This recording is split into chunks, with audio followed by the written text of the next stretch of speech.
माता रानी के सभी भक्तजनों को जय माता दी। कैसे हैं आप लोग? आज से नवरात्र स्टार्ट हुआ है, शुरू हुआ है और आशा करती हूँ कि सभी अच्छे होंगे, स्वस्थ होंगे। और आज हम सुनेंगे दुर्गा सप्तशती की कथा अध्याय 1। मैं प्रतिदिन किस दिन कौन सा अध्याय पढ़ना चाहिए वह आपको अपने वीडियो के माध्यम से बताऊंगी। तो आज माता रानी की स्थापना का पहला दिन है, शैलपुत्री माँ की पूजा होती है आज, तो इसलिए आज हम दुर्गा सप्तशती की कथा अध्याय 1 पढ़ेंगे। तो चलिए एक बार बोलिए सांचे दरबार की जय। तो चलिए अध्याय 1 शुरू करते हैं। महर्षि मार्कंडेय जी बोले, सूर्य के पुत्र सार्वनिक की उत्पत्ति कथा विस्तार पूर्वक कहता हूँ, सुनो। सार्वनिक महामाया की कृपा से जिस प्रकार मनवंतर के स्वामी हुए उसका भी हाल सुनो। पहले स्वरोचित नाम राजा था।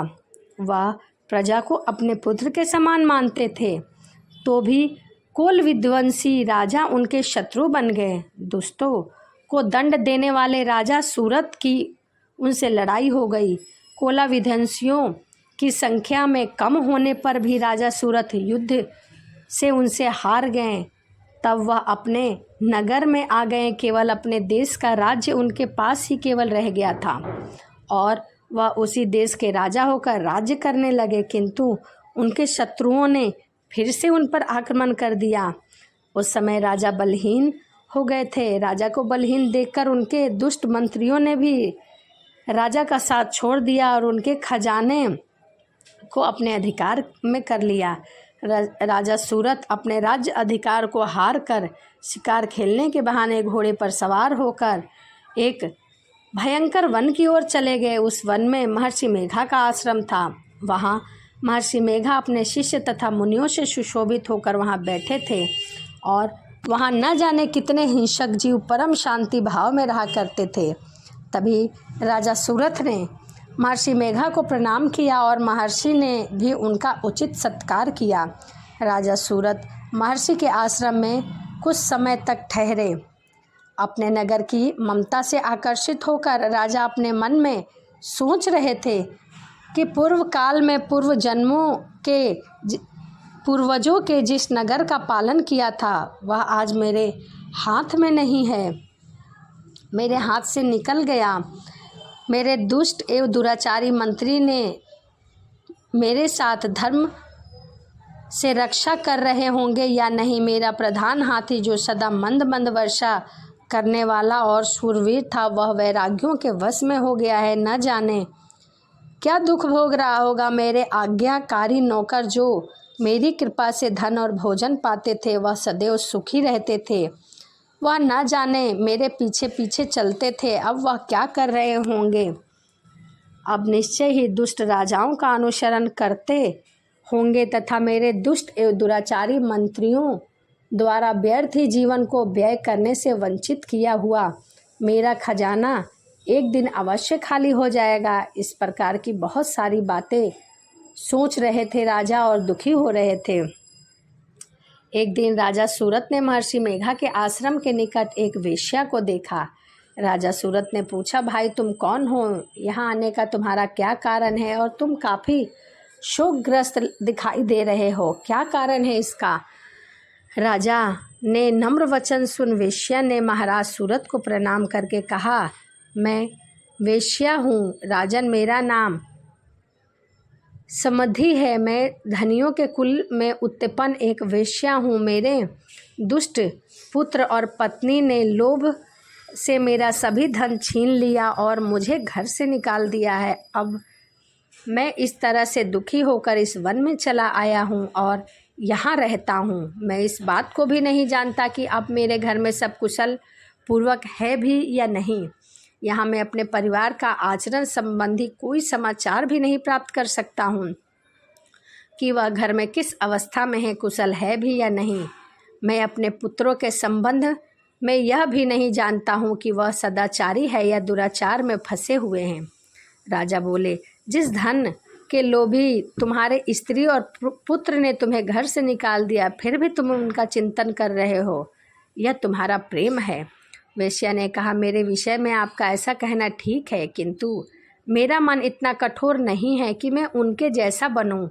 उन्होंने धन के लोभ में पड़कर पितृ स्नेह का त्याग कर दिया है और मुझे घर से निकाल दिया है, तो भी मेरे मन में उनके लिए कठोरता नहीं आई। हे महामते, मेरा मन फिर भी उन्हीं में फंसा हुआ है।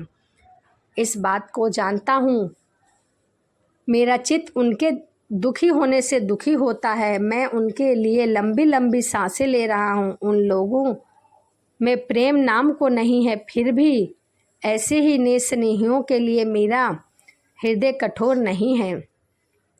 तभी महर्षि मार्कंडेय जी ने कहा, हे ब्राह्मण, इसके पश्चात महाराज सूरत और वैश्य दोनों महर्षि मेघा के समीप गए और उनके साथ यथा योग न्याय संभाषण करके दोनों ने वार्ता आरंभ की। राजा बोले, हे भगवान, मैं आपसे एक बात पूछना चाहता हूँ, सो आप कृपा करके मुझे बताइए।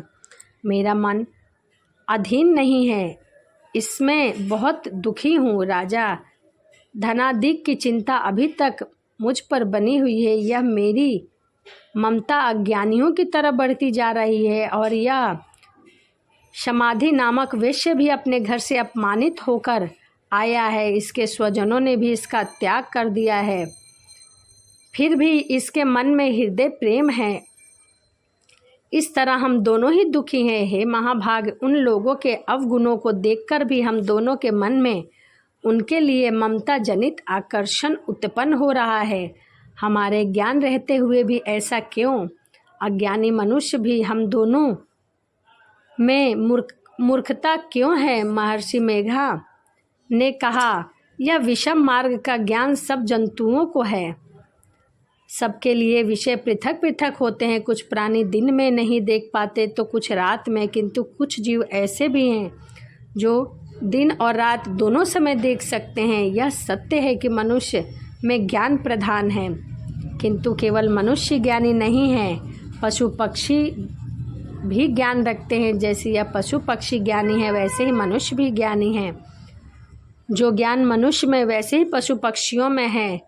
अन्य बातों में भी दोनों एक जैसे ही हैं। ज्ञान होने पर भी इन पक्षियों की ओर देखो, अपने भूख से पीड़ित बच्चों को चोंच से कितने प्रेम से अन्न का दाना खिला रहे हैं। हे राजन, ऐसा ही प्रेम मनुष्य भी अपने संतान के प्रति रखता है। लोभ के कारण अपने उपकार का बदला पाने के लिए मनुष्य पुत्रों की इच्छा करता है और इस प्रकार मोह के गड्ढे में गिर जाता है। भगवान श्री हरि जो माया है, उसी में संसार मोहित हो रहा है। इसमें आश्चर्य की कोई बात नहीं है, क्योंकि भगवान विष्णु की योग निद्रा ही माया है। भगवती देवी ज्ञानियों के बीच चित्त बलपूर्वक खींचकर मुंह में डाल देती है और उसी के द्वारा संपूर्ण जगत की उत्पन्न होती है।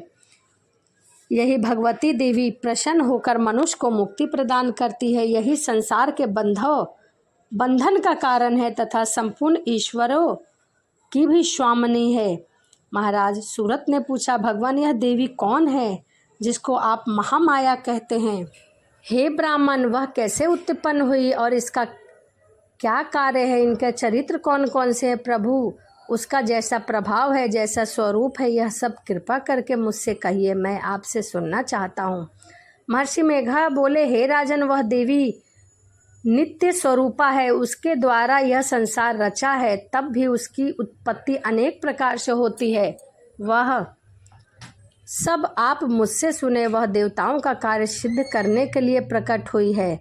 उस समय वह उत्पन्न हुई कहलाती है। संसार को जलमय करके जब भगवान विष्णु योग निद्रा का आश्रय लेकर शेष शैया पर सो रहे हैं, तब मधु कैटभ नामक दो असुर उनके कानों के मैल से प्रकट होते हैं। वह श्री ब्रह्मा जी को मारने के लिए तैयार हो गए। श्री ब्रह्मा जी ने उन दोनों को अपनी ओर आते हुए देखकर यह भी भगवान विष्णु योग निद्रा का आश्रय लेकर सो रहे हैं, तब वह उस समय श्री भगवान को जगाने के लिए उनके नेत्रों में निवास करने वाली योग निद्रा की स्तुति करने लगे। श्री ब्रह्मा जी ने कहा, हे देवी, तुम स्वाहा हो, तुम ही स्वधा हो, तुम ही वशवटकार हो, स्वर भी तुम्हारा ही स्वरूप है, तुम ही जीवन देने वाली शुद्धा हो।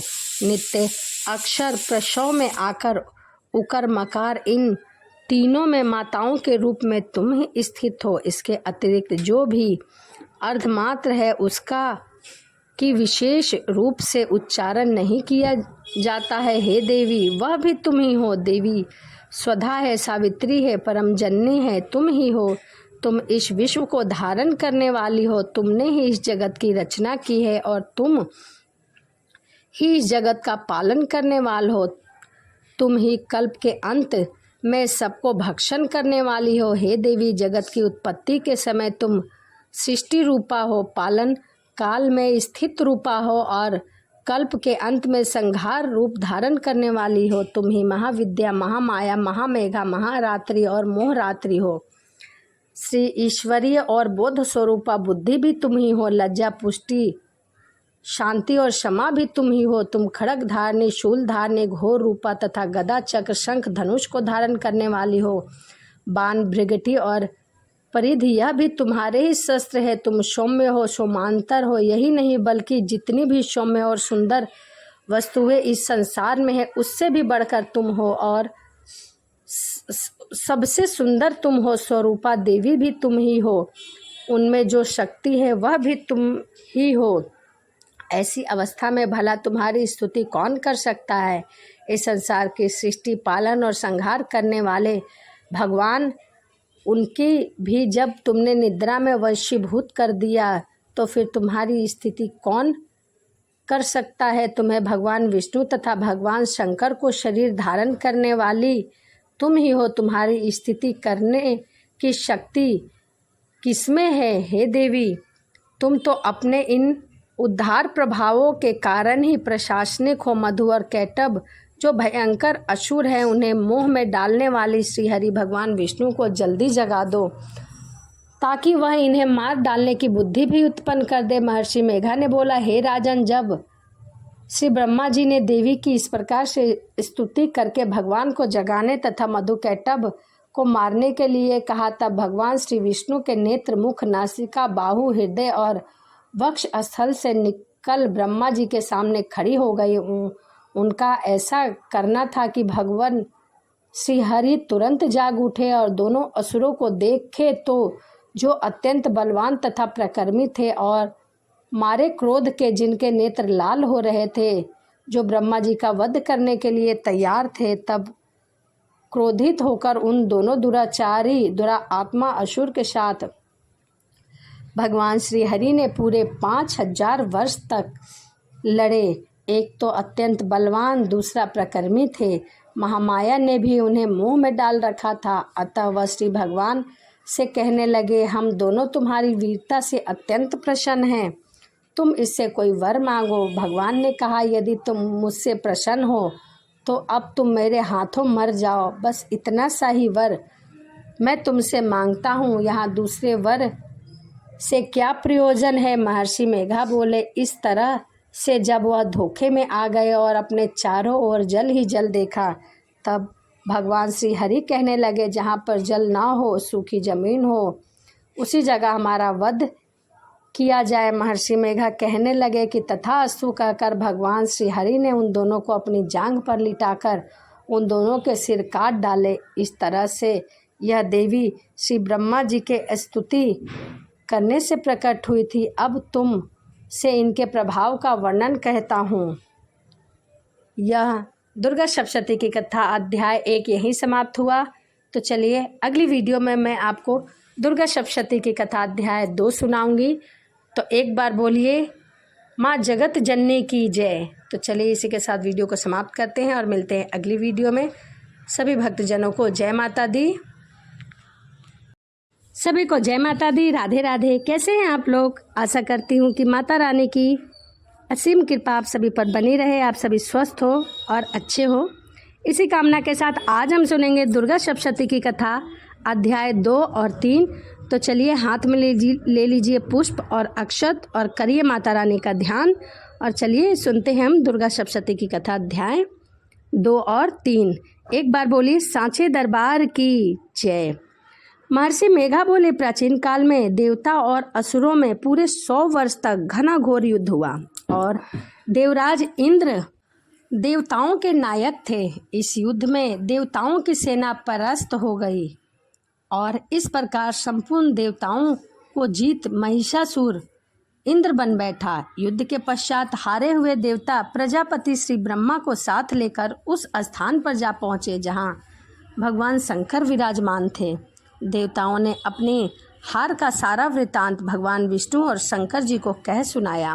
वह कहने लगे, हे प्रभु, महिषासुर सूर्य, चंद्रमा, इंद्र, अग्नि, वायु, यम, वरुण और अन्य देवताओं के सब अधिकार छीनकर खुद उसका स्वामी बन बैठा है। उसने समस्त देवताओं को स्वर्ग से निकाल दिया है।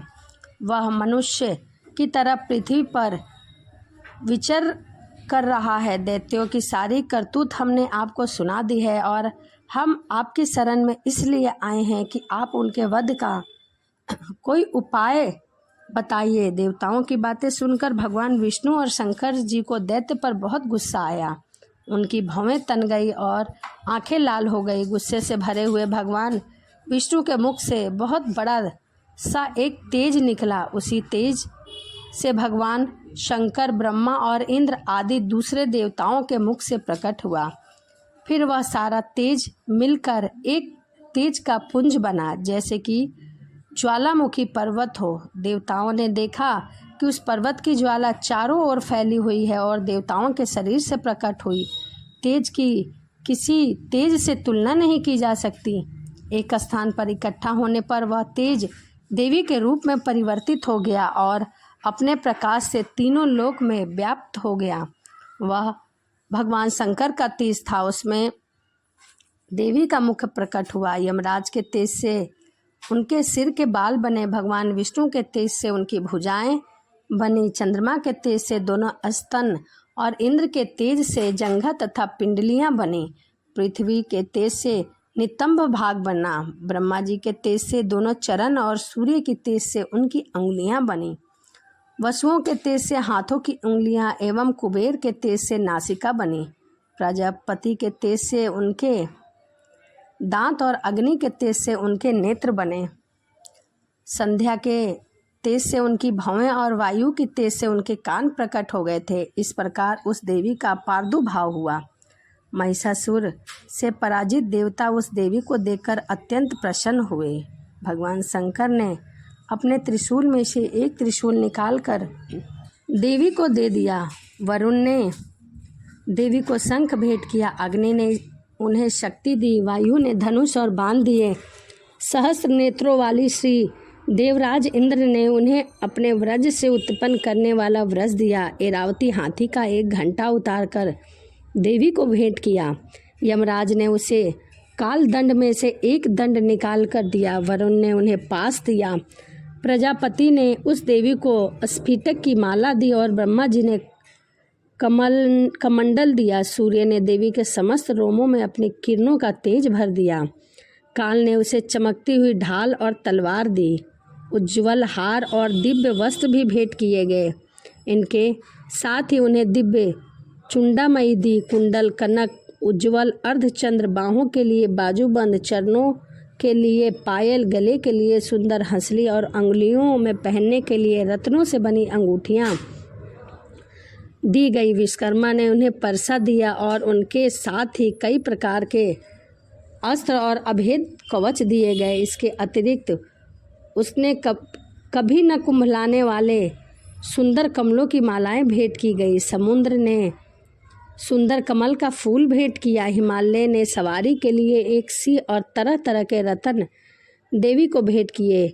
यक्षराज कुबेर ने मधु से भरा हुआ पात्र और शेष नाग ने बहुमूल्य मणियों से विभूषित नागहार भेंट किया। इसी तरह दूसरे देवताओं ने भी उसे आभूषण और अस्त्र देकर सम्मान किया। इसके पश्चात देवी ने उच्च स्वर से गर्जना की। उसके भयंकर नाद से आकाश गूंज उठा। देवी का यह उच्च स्वर सिंहनाद समा न सका। आकाश उनके सामने छोटा प्रतीक होने लगा। वह बहुत जोर से प्रतिध्वनि हुई, जिससे समस्त विश्व में हलचल मच गई और समुद्र कांप उठा। पृथ्वी डोलने लगी और सब पर्वत हिलने लगे। देवताओं ने उस समय प्रसन्न होकर सिंहवाहिनी जगत जननी देवी से कहा, तुम्हारी जय हो। इसके साथ महर्षियों ने भक्ति भाव से विनम्र होकर देवी की स्तुति की। संपूर्ण त्रिलोकी और शोक मन देकर दैत्यगण अपनी सेनाओं को साथ लेकर और हथियार आदि सजाकर उठ खड़े हुए। महिषासुर क्रोध से के मारे समा ना रहा था। उसने क्रोध से भरकर कहा, यह सब उत्पात क्या है? फिर वह अपनी सेना के साथ उस ओर दौड़ा जहाँ पर सिंहनाद हो रहा था, शब्द सुनाई दे रहा था, और आगे पहुंचकर उसने देवी को देखा जो कि अपनी प्रभा से तीनों लोकों को प्रकाशित कर रही थी। उनके चरणों का भार पृथ्वी से दबा जा रहा था। माथे में मुकुट आकाश में एक रेखा सी बन गई थी और उसके धनुष की टंकार से सब लोग क्षुब्ध हो गए थे। देवी अपनी सहस्त्र भुजाओं को संपूर्ण दिशाओं में फैलाए खड़ी थी। इसके पश्चात उनका दैत्य के साथ युद्ध छिड़ गया। कई प्रकार से अस्त्र शस्त्र में सब दिशाएं उद्धित होने लगी। महिषासुर की सेना और सेनापति चिक्षुर नामक एक महान असुर था। वह आगे बढ़कर देवी के साथ युद्ध करने लगा और दूसरे दैत्य की चतुर्गिनी सेना साथ लेकर चामर भी लड़ने लगा और 60,000 महारथियों को साथ लेकर उद्दर्ग नामक महादैत्य भी युद्ध करने लगा। असीम लोमा नामक असुर 5 करोड़ सेनाओं को साथ में लेकर युद्ध करने लगा। इन सबके अतिरिक्त और भी 1000 असुर हाथी घोड़े साथ लेकर लड़ने लगे। सभी असुर तोमर, शक्ति, मूसल, खड़का सभी अस्त्र शस्त्र लेकर लड़ रहे थे। सब दैत्य ने अपनी अपनी तलवारों को लेकर देवी की ओर दौड़े और उन्हें मारने का प्रयत्न किया। देवी ने क्रोध से भरकर खेल ही खेल में उनके सभी अस्त्र और शस्त्रों को काट दिया। देवी का वाहन भी क्रोध में भरकर दैत्य सेना में इस प्रकार विचरने लगा जैसे वन में दनानल फैल रहा हो। युद्ध करती देवी क्रोध से भरकर लंबी लंबी सांसें छोड़ने लगी। दैत्य ने युद्ध करने लगी। देवी की शक्ति से बढ़े हुए वह गण दैत्य का नाश करते हुए ढोल, शंख, मृदंग आदि बजा रहे थे। तदंतर देवी के त्रिशूल, गदा, शक्ति, खड़क इत्यादि से सहस्त्र असुरों को मार डाला। कितनों को घंटे की भयंकर आवाज़ से यमलोक पहुंचा दिया। कितने ही असुर को उनके पास में बांधकर पृथ्वी पर घसीटा गया। देवताओं को पीड़ा देने वाले दैत्य कट कट कर मरने लगे। कितने की भौहें अलग हो गई, कितने की जीभाएं कट गईं, कितनों के सिर कट के उधर लुढ़क गए।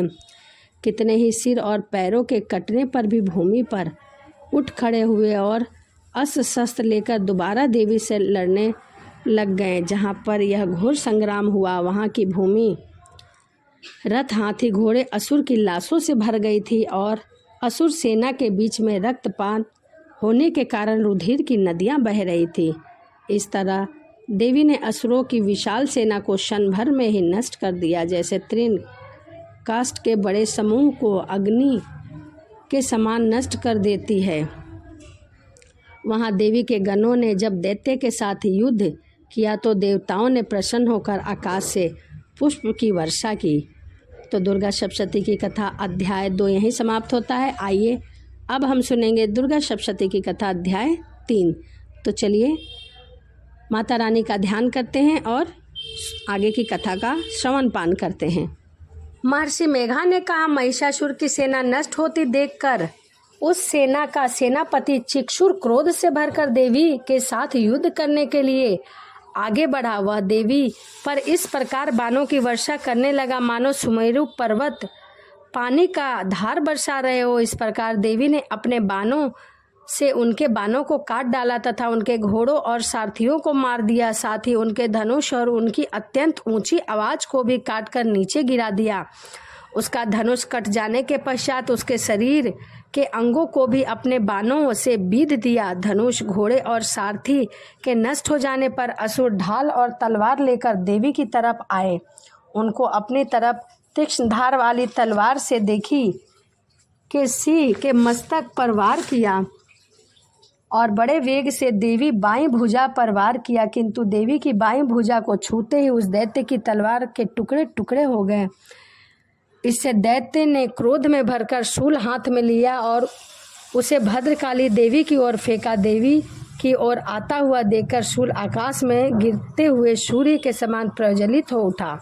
उस शूल को अपनी ओर आते हुए देखकर देवी ने भी शूल छोड़ा और महाअसुर के शूल के 100 टुकड़ों कर दिए और साथ ही महाअसुर के प्राण भी हर लिए। चिक्षुर के मरने पर देवताओं को दुख देने वाला चामर नामक दैत्य हाथी पर सवार होकर देवी से लड़ने के लिए आया और उसके आने के साथ ही शक्तियों से प्रहार किया, किंतु देवी ने अपने हुंकार से ही उन्हें तोड़कर पृथ्वी पर गिरा दिया। शक्तियों को टूटा हुआ देखकर दैत्य ने क्रोध से लाल होकर शूल को चलाया, किंतु देवी ने उनको भी काट दिया। इतने में देवी का सिंह उछलकर हाथी के मस्तक पर सवार हो गया और दैत्य के साथ बहुत ही तीव्र युद्ध करने लगा।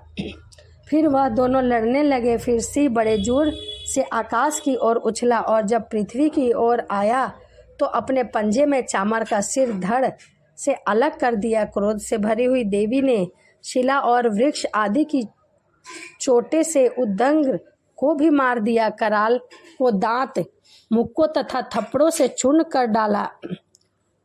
युद्ध क्रोधित हुई देवी ने गदा के प्रहार से उद्धव दैत्य को मार गिराया। भिंदीपाल से वाष्य कल और बाणों से ताम्र तथा अंध को मौत के घाट उतार दिया। तीनों नेत्रों वाली परमेश्वरी ने त्रिशूल से उग्रा से उग्रीव और महाहनु नामक राक्षसों को मार गिराया। उसने अपनी तलवार से विडाल नामक दैत्य का सिर काट डाला तथा बाणों से दुर्धर और दुर्मुख राक्षसों को यमलोक पहुंचा दिया। इस प्रकार जब महिषासुर ने देखा कि देवी ने मेरी सेना को नष्ट कर दिया है तो वह भैंसे का रूप धारण करके देवी के गणों को दुख देने लगा। उन गणों में कितने को उसने मुख से प्रहार किया, कितने को खूरों से, कितने को पूंछ से, कितने को सींगों से, बहुतों को दौड़ने के वेग से, अनेक को सिंहनाद से, कितने को चक्कर देकर और कितने को श्वास वायु के झोंके से पृथ्वी पर गिरा दिया। वह दैत्य इस प्रकार गणों की सेना को गिराकर देवी के सिंह को मारने के लिए दौड़ा। इस पर देवी को बड़ा गुस्सा आया। उधर दैत्य भी क्रोध में भरकर धरती को खूरों से खोदने लगा तथा सिंहों से पर्वतों को उखाड़ उखाड़ कर फेंकने लगा और मुख से शब्द करने लगा। महिषासुर के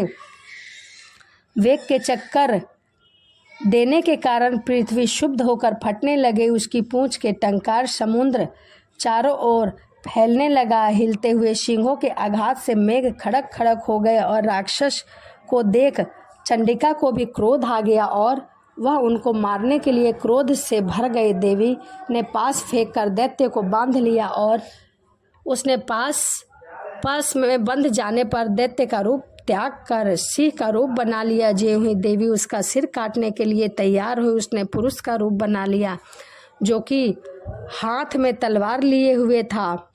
देवी ने तुरंत ही अपने बाणों के साथ उस पुरुष को उसकी तलवार ढाल सहित बीध डाला। उसके पश्चात वह हाथी के रूप में दिखाई देने लगा और अपनी लंबी सूंड से देवी के सिंह को खींचने लगा और गर्जना करने लगा। देवी ने तलवार से उसकी सूंड काट डाली। उस राक्षस ने एक बार फिर भैंसे का रूप धारण कर लिया और पहले की तरह चर अचर जीवों सहित समस्त लोगों को व्याकुल करने लगा। इसके पश्चात क्रोध में भरी हुई देवी बारंबार उत्तम मधुपान करने लगी, लाल लाल नेत्र करके हंसने लगी। उधर बलवीर तथा मंद के क्रोध हुए दैत्य भी गरजने लगे और सिंहों से देवी पर पर्वतों को फेंकने लगे। देवी अपने बाणों से उनके फेंके हुए पर्वतों का चूर्ण करती हुई बोली, अरे मूढ़, जब तक मैं मधुपान कर रही हूँ तब तक तू गरज ले, उसके पश्चात मेरे हाथों तेरी मृत्यु निश्चित है। और देवता महर्षि मेघा ने कहा। यह कहकर देवी उछलकर उस दैत्य पर जा चढ़ी और उसको अपने पैरों में दबाकर शूल से उनके गले पर आघात किया। देवी के पैर से दबने पर भी दैत्य अपने दूसरे रूप में अपने मुख से बाहर होने लगा। वहीं पर आधा ही बाहर निकला था कि देवी ने अपने प्रभाव से उसे रोक दिया। जब वह आधा निकला ही दैत्य युद्ध करने लगा तो देवी ने अपनी तलवार से उसका सिर काट दिया। इसके पश्चात सारी राक्षस सेना में हाहाकार करती हुई वहां से भाग गई और सब देवता अत्यंत प्रसन्न हुए तथा ऋषि सहित देवी की स्तुति करने लगे। गंधर्वराज गान करने लगे, अप्सराएं नृत्य करने लगी। तो दुर्गा सप्तशती की कथा अध्याय 2 और 3 यहीं समाप्त होता है। तो चलिए इसी के साथ वीडियो को समाप्त करते हैं और मिलते हैं अगली वीडियो में। कमेंट में जय माता दी लिखना ना भूलें। तो चलिए मिलते हैं अगली वीडियो में। सभी को जय माता दी, राधे राधे।